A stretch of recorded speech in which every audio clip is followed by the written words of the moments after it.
2020년 12월 12일 토요일 새벽 예배를 시작하겠습니다. 다 함께 사도신경으로 우리의 신앙을 고백하겠습니다. 나는 전능하신 아버지 하나님, 천지의 창조주를 믿습니다. 나는 그의 유일하신 아들, 우리 주 예수 그리스도를 믿습니다. 그는 성령으로 잉태되어 동정녀 마리아에게서 나시고 본디오 빌라도에게 고난을 받아 십자가에 못 박혀 죽으시고 장사된 지 사흘 만에 죽은 자 가운데서 다시 살아나셨으며 하늘에 오르시어 전능하신 아버지 하나님 우편에 앉아 계시다가 거기로부터 살아있는 자와 죽은 자를 심판하러 오십니다. 나는 성령을 믿으며 거룩한 공교회와 성도의 교제와 죄를 용서받는 것과 몸의 부활과 영생을 믿습니다. 아멘. 다 함께 찬송가 347장을 부르시겠습니다.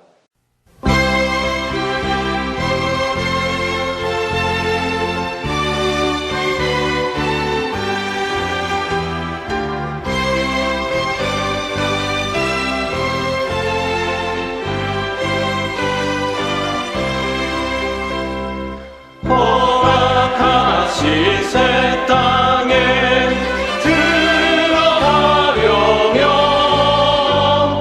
맘의 준비 다하여 힘써 일하세. 여호수아 온 바다 앞으로 가세. 우리 거할 처소는 주님 품일세. 시험할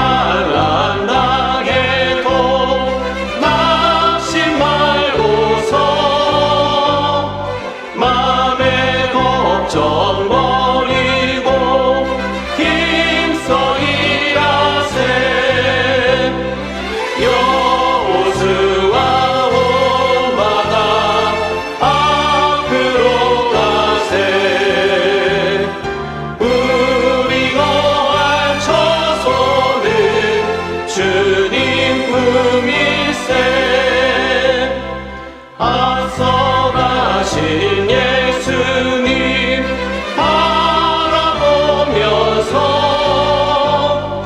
모든 마음을 합하여 힘써 일하세. 여호수아 온 바다 앞으로 가세. 우리 거할 처소는 주님 품일세. 일할 곳이 아직도 많이 있으니 담대하게 나가서 힘써 일하세. 여호수아 온 바다 앞으로 가세. 우리 거할 처소는 주님 품일세.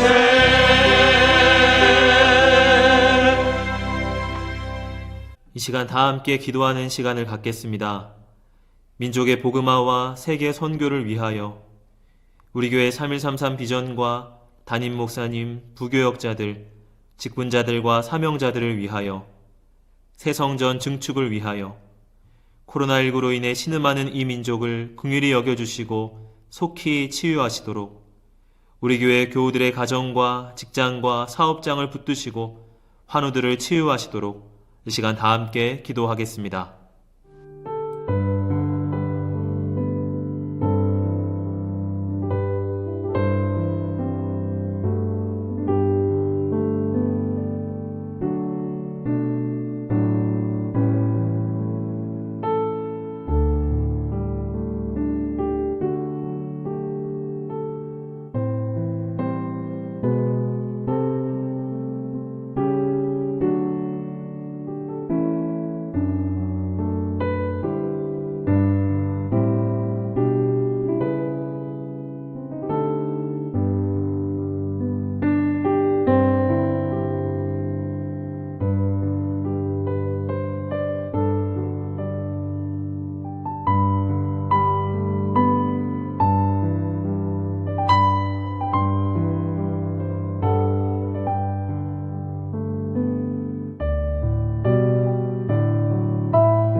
오늘 하나님께서 우리에게 주신 말씀은 열왕기상 19장 1절에서 8절입니다. 아합이 엘리야에게 행한 모든 일과 그가 어떻게 모든 선지자를 칼로 죽였는지를 이세벨에게 말하니 이세벨이 사신을 엘리야에게 보내어 이르되 내가 내일 이맘때에는 반드시 내 생명을 저 사람들 중 한 사람의 생명과 같게 하리라.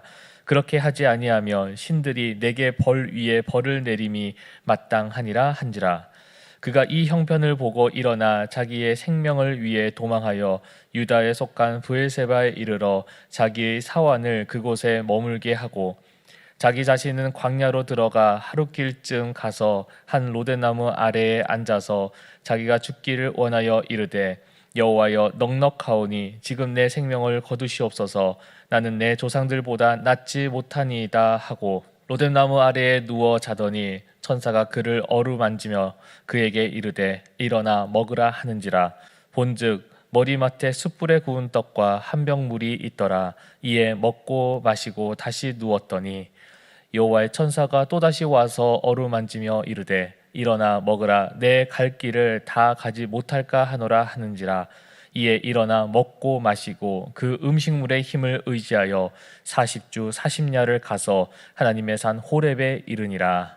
아멘.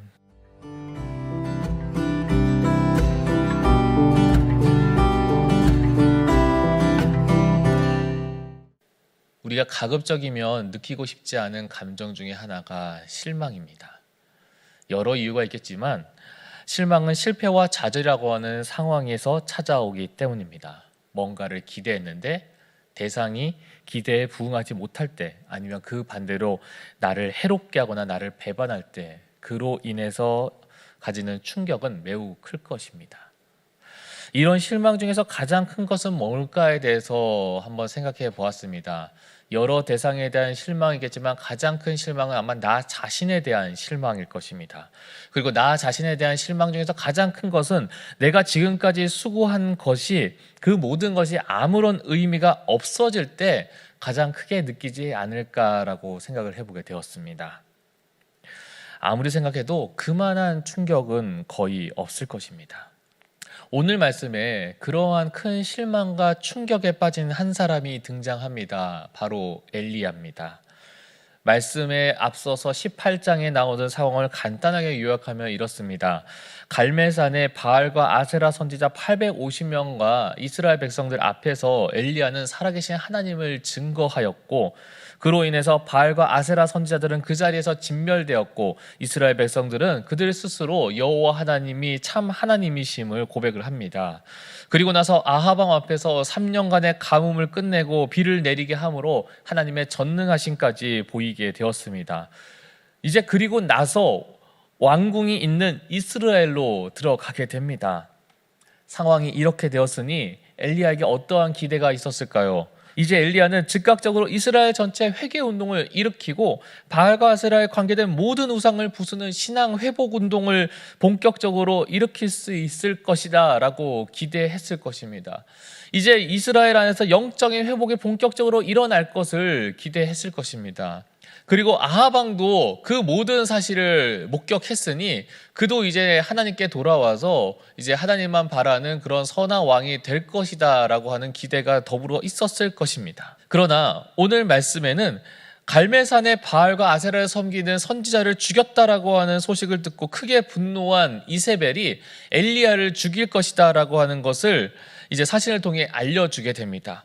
이스라엘로 들어간 엘리야는 자신의 기대와는 전혀 다른 상황이 지금 눈앞에 펼쳐지고 있는 것을 보게 됩니다. 많은 사람들의 환호를 받으며 정말로 참 하나님이심을 모든 사람들이 고백을 하고 하나님께로 돌아오는 그러한 그림을 그렸는지는 모르겠지만, 그가 지금 이스라엘로 들어갔을 때 눈앞에 보이는 것은 자신을 잡으려고, 그리고 자신을 죽이려고 이제 찾아오는 이제 병사들과 그리고 이세벨의 눈빛을 보게 되었던 것이죠. 그래서 그는 곧바로 도망쳐서 광야에서 숨게 되었습니다. 인간적인 감정에서는 그의 열정과 수고가 너무나 무의미해지는 그러한 순간인 것이죠. 담대함과 확신으로 보낸 시간들이 아무 소용없게 되었습니다. 그래서 엘리야는 충격과 고통으로 인해 이렇게 기도합니다. 오늘 말씀에 4절의 말씀에 이렇게 나옵니다. 한 로데나무 아래에 앉아서 자기가 죽기를 원하여 이르되 여호와여 넉넉하오니 지금 내 생명을 거두시옵소서. 나는 내 조상들보다 낫지 못하니이다 라고 고백을 합니다. 자신에 대해서 너무나 큰 실망감에 하나님, 그냥 내가 이대로 죽기를 원합니다. 저는 아무것도 한 게 없습니다. 주님의 일을 한다고 하지만 저는 이룬 것이 아무것도 없습니다. 이전의 선조들에 비해서 저는 너무나 무능력합니다 라고 이야기를 하는 것이죠. 이렇게 엘리야가 스스로를 자학하고 비관할 때 하나님께서 찾아오십니다. 좀 더 정확하게 얘기하면 이제는 자기 힘으로 아무것도 할 수 없음을 깨달았을 때 하나님께서 엘리야에게 찾아오시는 것이죠. 5절 6절의 말씀에 이렇게 이야기가 나옵니다. 로덴나무 아래에 누워 자더니 천사가 그를 어루만지며 그에게 이르되 일어나 먹으라 하는지라. 본즉 머리맡에 숯불에 구운 떡과 한 병 물이 있더라. 이에 먹고 마시고 다시 누웠더니 라고 되어 있습니다. 이 숯불에 구운 떡과 한 병의 물이 어디서 나오는지는 알 수가 없습니다. 이것이 그냥 상징적인 의미를 가지고 있는지 아니면 정말로 물리적으로 떡과 물이 있었는지에 대해서는 아마 이제 성경학자들마다 많은 의견과 논란이 분분합니다. 그러나 물리적으로 그가 먹고 활력을 얻었다라고 하는 의미도 우리가 찾아볼 수 있지만 그와 더불어서 본다면 이 말씀 가운데 요한복음 6장 33절과 4장 14절에 나오는 메시지를 같이 비추어서 좀 생각해 보게 되었습니다. 6장 33절 말씀입니다. 하나님의 떡은 하늘에서 내려 세상에 생명을 주는 것이니라. 그리고 4장 14절에 이렇게 나옵니다. 내가 주는 물을 먹는 자는 영원히 목마르지 아니하리니 나의 주는 물은 그 속에서 영생하도록 솟아나는 샘물이 되리라 라고 합니다. 그래서 이 떡과 물은 그냥 물질적이고 물리적으로 엘리야의 허기를 채우고 엘리야의 목마름을 채우는 그러한 역할을 한 것이라고 보기보다는 이것은 하나님께서 엘리야에게 다시 새 능력을 주시고 새 힘을 주기 위한 하나님의 은혜요, 하나님의 권능임을 오늘 말씀에서 우리에게 또한 이 말씀들을 통해서 비춰서 생각해 보게 하는 것이죠. 엘리야는 이 떡과 물을 먹고 힘을 얻습니다. 그리고 8절의 말씀에 보니까 하나님께서 엘리야를 이렇게 인도하십니다. 이에 일어나 먹고 마시고 그 음식물의 힘을 의지하여 40주 40야를 가서 하나님의 산 호렙에 이르니라. 엘리야가 그 떡과 물을 마시고 나서 그가 가야 되는 걸음은 40일 밤낮을 걸어야 되는 험난한 여정이었습니다. 결코 간단한 여정이 아니었다라고 하는 것입니다. 어떻게 보면 하나님께서 지친 엘리야에게 더 험난한 여정으로 보내신 것입니다. 하지만 엘리야는 그 험난한 여정을 그 음식물의 힘을 의지하여 감당하고 있습니다. 다시 말하면 하나님께서 주신 힘으로, 하나님께서 주신 은혜로 나아갔다라고 하는 것입니다.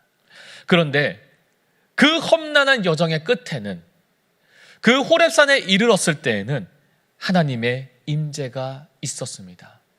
그리고 그 하나님의 임재 가운데 하나님께 대적한 아합 왕에 대한 심판의 예언이 있었습니다.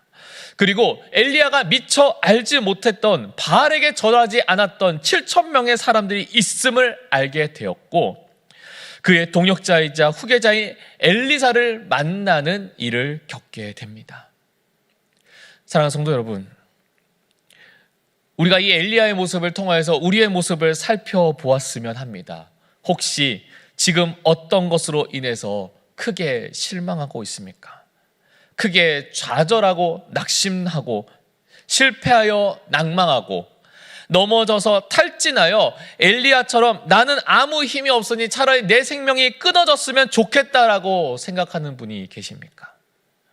그런 우리에게 정말로 필요한 것은 하나님께서 주시는 생명의 떡과 물입니다. 그리고 그것을 내가 먹고 마시는 것입니다. 그러므로 사랑하는 성도 여러분, 하나님께서 주시는 생명의 떡과 물이 나에게 임하기를 오늘 이 시간 가운데 간절히 바라시는 저와 여러분이 되셨으면 좋겠습니다.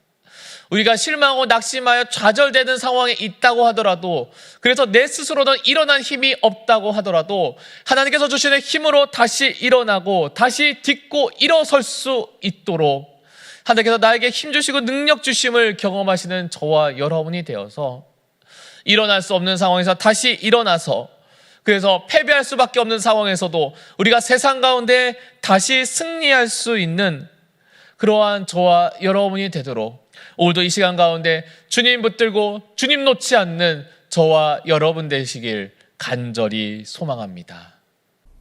주신 말씀을 생각하며 잠시 묵상으로 기도하겠습니다.